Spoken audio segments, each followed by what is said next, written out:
राम राम मंडळी, स्वागत आहे आपलं गाववाल्या टेक या मराठी यूट्यूब चॅनलवर. आज आपण पाहणार आहोत की तुम्ही घर बसल्या आपल्या मतदान कार्डवरील नाव, जन्मतारीख, पत्ता, फोटो आणि मोबाईल नंबर कसं बदलू शकता किंवा चेंज करू शकता. कुठल्याही सर्व्हिस सेंटरला किंवा ऑनलाईन सेंटरला न जाता घर बसल्या, ते पण अगदी मोफतमध्ये आपल्या मोबाईलच्या सहाय्याने. तर हे संपूर्ण प्रोसेस मोबाईलच्या सहाय्याने तुम्ही घर बसल्या करू शकता, कुठलाही ₹1 न देता. तर आज आपण या संदर्भातली सर्व माहिती पाहणार आहोत. तर व्हिडिओ शेवटपर्यंत नक्की पहा आणि जर आपल्या चॅनलला अजून सबस्क्राईब केलं नसेल तर आत्ता सबस्क्राईब करा. तर चला मग सुरू करूया.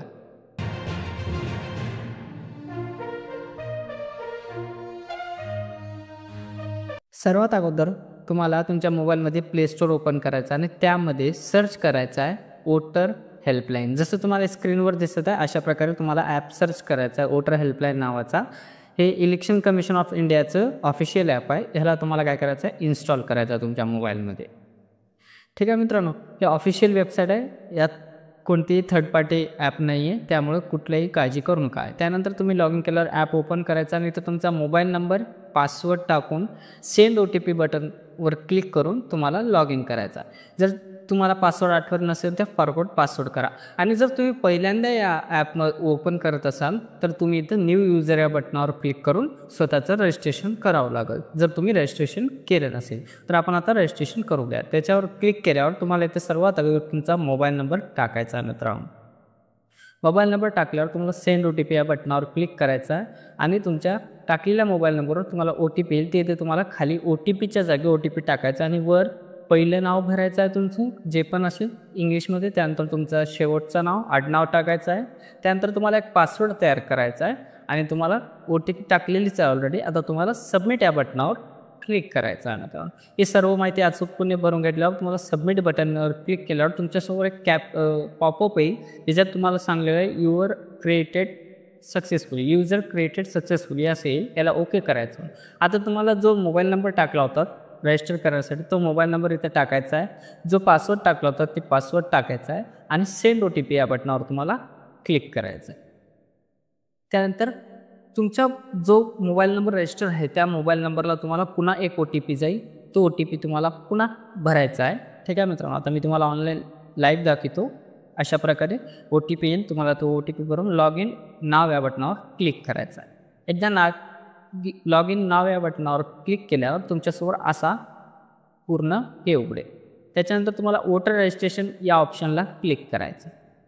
याच्यावर क्लिक केल्यावर तुमच्यासमोर काही असा इंटरफेस येईल. ठीक आहे मित्रांनो, आता इथं तुम्हाला काय करायचं, करेक्शन करण्यासाठी इथं वेगवेगळे फॉर्म दाखवलेले आहे. नवीन वोटर ID काढण्यासाठी, डिलीट करण्यासाठी किंवा करेक्शन करण्यासाठी किंवा आधार नंबर सबमिट करण्यासाठी. तर तुम्हाला form number 8 correction of entries हा निवडायचा आहे. फॉर्म नंबर 8 निवडायचा मित्रांनो. याच्यावर तुम्हाला क्लिक करायचं आहे. याच्यावर क्लिक केल्यावर तुमच्यासमोर असं काही इंटरफेस येईल. तुम्हाला स्क्रोल करायचं आणि लेट्स स्टार्ट या बटनावर क्लिक करायचं, थोडं वरती करू. ठीक आहे मित्रांनो, लेट्स स्टार्ट केल्यावर तुमच्यासमोर असा ऑप्शन आहे. इथे विचारलं जाईल do you have already voter ID number. तर yes I have voter ID number या ऑप्शनला सिलेक्ट करायचं आणि नेक्स्ट या बटनावर तुम्हाला काय करायचं आहे, क्लिक करायचं आहे. तुम्ही याच्यावर नेक्स्ट या बटनावर क्लिक केल्यावर तुम्हाला इथे तुम्हाला तुमचा वोटर ID नंबर विचारेल, जे की तुमच्या वोटर ID कार्डवर लिहिलेला असतो मित्रांनो. ते टाकायचं आणि तुम्हाला तुमचं राज्य निवडायचं. जसं इथं महाराष्ट्र निवडलो. आता इथं वोटर ID करून टाकू.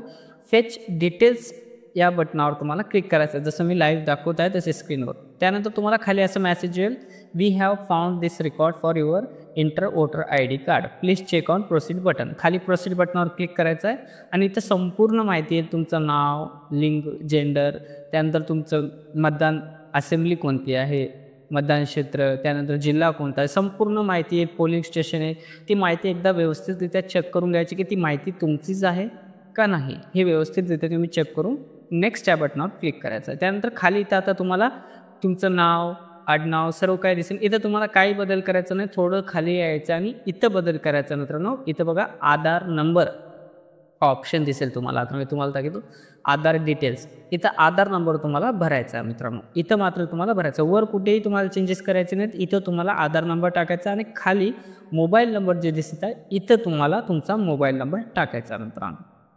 तुम्ही नवीन युजर आहात, तुमच्या मतदान कार्डला मोबाईल नंबर लिंक नसेल, त्यामुळे तुम्हाला ते टाकायचं आहे. आता बाकी इथं खाली कोणती ऑप्शन भरायची गरज नाही आहे तुम्हाला. फक्त आधार क्रमांक आणि हे टाकून नेक्स्टच्या बटनावर क्लिक केल्यावर तुमच्यासमोर असा अजून एक इंटरफेस येईल. आता इथे तुम्हाला 4 ऑप्शन दिसतील. याच्यातला तुम्हाला दुसरा ऑप्शन निवडायचा आहे, correction of entries in existing electoral roll. ठीक आहे मित्रांनो. पहिला ऑप्शन आहे जर तुम्ही पत्ता बदलत असाल तर त्यासाठी आहे. दुसरा ऑप्शन आहे issue of replacement EPIC without correction, म्हणजे तुम्हाला घरी मागवायचं असेल, तुमचा हरपला असेल तर त्यासाठी. आणि तिसरा आहे request of making as a person with a disability, म्हणजे एखादा व्यक्ती अगोदर अपंग नव्हता आणि अपंग झाला आहे की तुम्हाला मतदान कार्डवर दाखवायचं आहे, तो चौथा ऑप्शन आहे. पण तुम्हाला इथंच दुसरा ऑप्शन निवडायचा जो की आहे correction of entries in a existing election roll. हा ऑप्शन तुम्हाला सिलेक्ट करायचा आणि नेक्स्ट या बटनावर तुम्हाला क्लिक करायचा आहे. एकदा नेक्स्ट या बटनावर केल्यावर तुमच्याजवळ अशी वेगवेगळे ऑप्शन येतील. तुम्हाला जिथं नाव, gender, date of birth, relation type, relative name, address, mobile number, photo एवढे ऑप्शन दिसतील. तुम्हाला आता यातलं काय काय बदलायचं आहे ते ऑप्शन तुम्हाला निवडायचं आहे. जसं आता इथं बघा स्क्रीनवर डेट ऑफ बर्थ निवडलेला आहे, मोबाईल नंबर आणि फोटो, हे 3 ऑप्शन मी निवडले. तुम्हाला जे जे बदलायचं आहे ते तुम्ही निवडायचं मित्रा.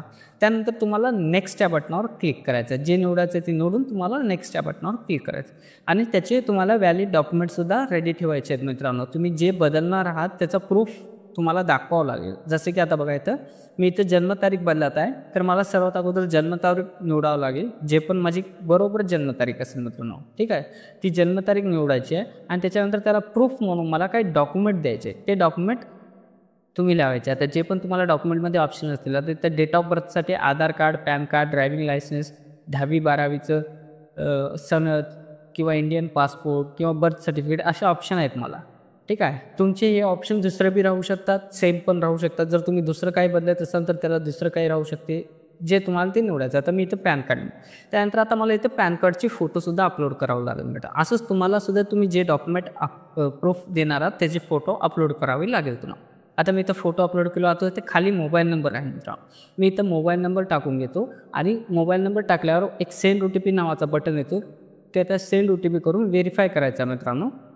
लक्षात घ्या, मोबाईल नंबर व्हेरीफाय केल्याशिवाय व्हेरीफाय होत नाही. मला मोबाईल नंबर टाकायचा आहे, OTP सेंड होईल, OTP पुन्हा टाकायचा, मग व्हेरीफाय बटनावर क्लिक करायचं. आता मला फोटोसुद्धा बदलायचा आहे मित्रांनो, तर मी खाली फोटोवर क्लिक करेन आणि एक फोटो सिलेक्ट करेन. आणि लक्षात घ्या मित्रांनो, फोटो जेव्हा पण टाकताना तुम्हाला पासपोर्ट साईज फोटो टाकायचे आणि त्यामध्ये दोन्ही कानं तुमचे स्पष्टपणे समोर दिसायला पाहिजेत, म्हणजे तुमच्या फोटोमध्ये दोन्ही कानं तुमचे दिसायला पाहिजेत. हे कायम लक्षात ठेवा मित्रांनो, सर्वात मोठी चूक इथंच होती. त्यानंतर तुम्हाला नेक्स्ट बटनावर क्लिक करायचं. नेक्स्ट बटनावर क्लिक केल्यावर खाली ते यायचं आहे, तुम्हाला नेम ऑफ ॲप्लिकंट तुमचं टाकायचं आणि तुमचं प्लेस टाकायचं आहे, जे पण असेल. त्यानंतर एकदा प्रिव्ह्यू करून घ्यायचा तुमचा पूर्ण फॉर्म. एकदा प्रिव्ह्यू केल्यावर तुम्ही काय काय भरलात, काय काय चेंजेस केला त्याची संपूर्ण माहिती येते. त्यानंतर तुम्हाला कन्फर्म या बटनावर क्लिक करायचं आहे. ठीक आहे मित्रांनो, एकदा कन्फर्म तुम्ही केलात की तुमच्यासमोर एक थँक्यू नावाचा पेज येऊन जाईल मित्रांनो, अशा प्रकारे. आणि ते खाली तुम्हाला रेफरन्स ID दाखवेल. तुम्हाला काय करायचं मित्रांनो, हे आहे ह्याचं तुम्हाला स्क्रीनशॉट काढून ठेवायचा आहे. स्क्रीनशॉट का काढून ठेवायचं, तर तुमचा इन फ्युचरमध्ये म्हणजे भविष्यात आता तुम्ही चेक करणार ना तुमचा बदल झाला आहे का नाही, हे तपासण्यासाठी तुम्हाला रेफरन्स ID लागते. आता मी तुम्हाला दाखवतो. आता हे आपण तर फॉर्म सबमिट केला मित्रांनो. आता तुम्हाला कसं कळेल जर तुमचं कंप्लीट झालं आहे, त्यासाठी तुम्हाला पूर्ण होम पेजवर यायचं, म्हणजे जे ॲप ओपन केल्यावर आणि पहिलंच ऑप्शन निवडायचं आहे जे आपण फॉर्म करेक्शन करतो. त्यानंतर तुम्हाला इथं एक वर छोटीशी पट्टी दिसत आहे मित्रांनो, track status of your whole form. इथं काय करायचं मित्रांनो, जो आपण आता स्क्रीनशॉट काढला होता त्याचा रेफरन्स नंबर तुम्हाला त्या बॉक्समध्ये टाकायचा आणि तुम्हाला तुमचं राज्य निवडायचं, जसं आता स्क्रीनवर टाकतो, आणि चेक करायचं, ट्रॅक करायचं. ट्रॅक केल्यावर तुमचे सर्व डिटेल्स, नाव येते, तुम्ही काय काय चेंजेस करायला केलं होतं, तुमचा रेफरन्स नंबर आणि तुमचा फॉर्म कुठंपर्यंत व्हेरीफाय झालेला आहे. जसं आता तुम्ही 15/8/24 आहे ते सबमिटेड दाखवली. त्यानंतर BPLO अपॉइंट कधी झालेला आहे, त्यानंतर फील्ड व्हेरीफाय कधी झालेला आहे, ॲक्सेप्ट झालेला आहे, रिजेक्ट झालेला आहे, रिजेक्ट झाला तर कोणत्या कारणाने ते तुम्हाला इथे दाखवेल मित्रांनो. अशा प्रकारे तुम्ही घर बसल्या आपला वोटर ID कार्डमधील जे काही बदल असेल मतदान कार्डमधील, ते कुठलाही 1 रुपया न खर्च करता, कुठेही न जाता घर बसल्या आपल्या मोबाईलच्या साहाय्याने करू शकता. तर हा व्हिडिओ कसा वाटला मित्रांनो, नक्की मला कॉमेंटमध्ये सांगा आणि आपल्या व्हिडिओला लाईक करा, कारण तुमच्या लाईक आणि कॉमेंटमुळेच आम्हाला अशी महत्त्वपूर्ण टॉपिकवर व्हिडिओ बनवण्यास प्रोत्साहन मिळतो. आणि आपल्या इतर मित्रांनासुद्धा शेअर करा, ज्यांना याची गरज आहे. आणि आपल्या चॅनलला जर अजून सबस्क्राईब केला नसेल तर आत्ताच आपल्या चॅनलला सबस्क्राईब करा, कारण अशाच महत्त्वपूर्ण व्हिडिओ तुम्हाला इथे पाहायला मिळतील. आणि बेल आयकॉनला नक्की क्लिक करा मित्रांनो, कारण त्यामुळे जेव्हा केव्हा मी व्हिडिओ टाकेन तर ते सर्वात आधी तुम्हाला दिसेल, म्हणजे तुमच्या मोबाईलवर नोटिफिकेशन येईल. तर पुन्हा भेटूया मित्रांनो, तेव्हापर्यंत जय हिंद, जय महाराष्ट्र, राम राम मंडळी.